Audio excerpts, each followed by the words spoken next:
AP EAMCET 2020కి సంబంధించి MPC counselling గురించి అన్నమాట. రేపు మనకి సీట్ అలాట్మెంట్ అయితే రావడం జరుగుతుంది. వచ్చిన తర్వాత మనకి సీట్ అలాట్మెంట్ డేటాలో ఉండే మెయిన్కి ఇంపార్టెంట్ ఇన్స్ట్రక్షన్స్ ఏంటో మీకైతే ఈ వీడియోలో డీటెయిల్గా చెప్తాను. ప్రతిదీ పక్కగా ఇప్పుడే తెలుసుకోవాలన్నమాట, లేదంటే సీట్ చాలా ఇబ్బంది అయితే అవుతుందన్నమాట. ప్రతిదీ మీకు స్టెప్ బై స్టెప్ ప్రాసెస్ అయితే చెప్తాను. ఒక డెమో ఫార్మేట్ కూడా చూపిస్తాను అన్నమాట. మెయిన్గా వీడియోలోకి వెళ్ళే ముందు ముఖ్యంగా మనకి కాలేజ్ దోస్తు వాళ్ళు ఈ ఎంసెట్ కౌన్సిలింగ్ టైంలో విద్యార్థులందరికీ ఒక ఫ్యూచర్ అయితే అందుబాటులోకి అయితే తెచ్చారన్నమాట. మీకు ఒకసారి దాని లింక్స్ అయితే డిస్క్రిప్షన్లో కామెంట్ సెక్షన్లో ప్రొవైడ్ చేస్తాను. అది ఓపెన్ చేసిన తర్వాత మనకి ఈ విధంగా ఫార్మేట్ అయితే రావడం జరుగుతుంది. ఇక్కడ ఏపీ కౌన్సిలింగ్ గైడెన్స్ గ్రూప్స్ అని ఉంటుంది అన్నమాట. 3, 4, 5 ఇలా మనకి కొన్ని గ్రూప్స్ అయితే ఉంటాయి. ఇదొక గ్రూప్లో అయితే జాయిన్ అవ్వండి. మనకి అన్ని వాటిలో సేమ్ కంటెంట్ అయితే ఉంటుంది అన్నమాట. దీంట్లో మనకి ఎంసెట్ అప్డేట్స్ కానివ్వండి, లేదంటే ఎంసెట్ సంబంధించి ఇంపార్టెంట్ ఇన్ఫర్మేషన్ వీళ్ళైతే ప్రొవైడ్ చేస్తుంటారు. కాబట్టి మీకు ఈ టైంలో చాలా హెల్ప్ అవుతుంది. అందరూ జాయిన్ అయితే అవ్వండి. ముఖ్యంగా మీరు ఒకసారి స్క్రీన్ మీద చూస్తున్నారు కదా, రేపు మనకి సీట్ అలాట్మెంట్ వచ్చిన తర్వాత ప్రతి ఒక్కళ్ళు సీట్ అలాట్మెంట్ లెటర్ అయితే డౌన్లోడ్ చేసుకోవాలన్నమాట. అది వచ్చేసరికి మనకి ఈ విధంగా ఒక పీడిఎఫ్ ఫార్మేట్లో ఉంటుంది. ఒకసారి మీకు చెప్తాను డీటెయిల్గా స్టెప్ బై స్టెప్. దీంట్లో ఉండే పాయింట్స్ అన్ని మనకు ఓపెన్ చేసిన తర్వాత మన ఎంసెట్ హాల్ టికెట్ నెంబర్, మన ర్యాంకు, మన పేరు, father name, gender, region, caste, fee reimbursement ఉంటుంది అన్నమాట. దీంట్లో మనం మన డీటెయిల్స్ అన్ని ఒకసారి వెరిఫై చేసుకోండి. అండ్ అలాగే మనకి ఫీజు రింబర్స్మెంట్ పక్కన ఇక్కడ ఎస్ అని ఉంటే మనకి ఫీజు రింబర్స్మెంట్ అయితే రావడం జరుగుతుందని అర్థం.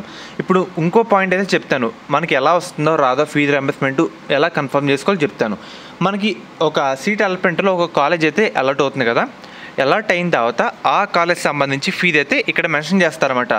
దాని కింద tuition fee to be paid by the candidate at the time of admission is 0 అని ఉంటే కనుక మనకి ట్యూషన్ ఫీజు అయితే ఇటువంటిది అయితే పే చేయవసరం లేదు, ఫీజు రియంబర్స్మెంట్గా కింద మనకైతే రావడం జరుగుతుంది అర్థం.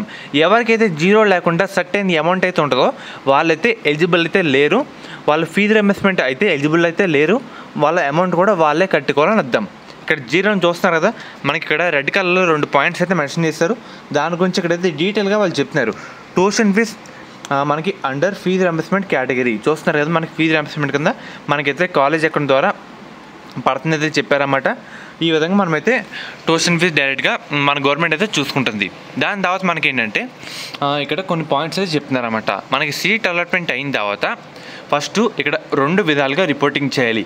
ఒకటి సెల్ఫ్ రిపోర్టింగ్, మన ఆన్లైన్లో రిపోర్టింగ్ చేయాలి. అండ్ అలాగే డైరెక్ట్గా ఫిజికల్గా అంటే మనకు వచ్చిన కాలేజీలో డైరెక్ట్గా వెళ్ళి రిపోర్టింగ్ చేయాలి. ఇక్కడ 2 విధాలుగా రిపోర్టింగ్ చేయాలి.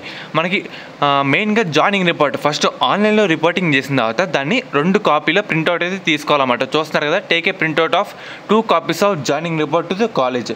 అండ్ అలాగే దాన్ని అయితే 2 కాపీలు అయితే తీసుకోమని చెప్తున్నారు. అండ్ అలాగే రిపోర్టింగ్గా వాళ్ళు ఇచ్చిన డేట్ లోపు అయితే రిపోర్టింగ్ చేయాలి.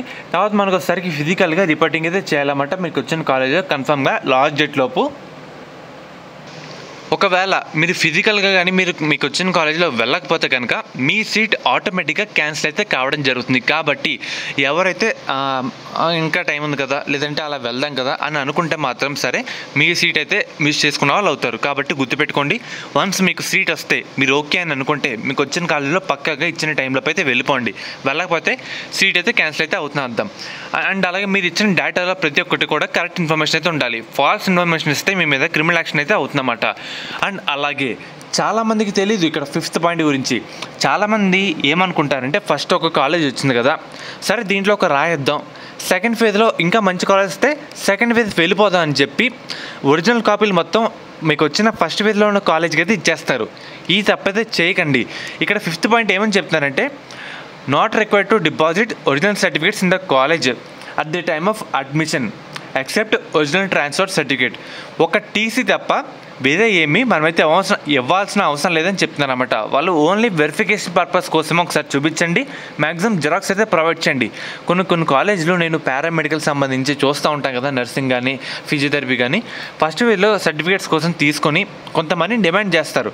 అందుకని చెప్తున్నా, మీరు ఈ లూప్లో అయితే పడకండి.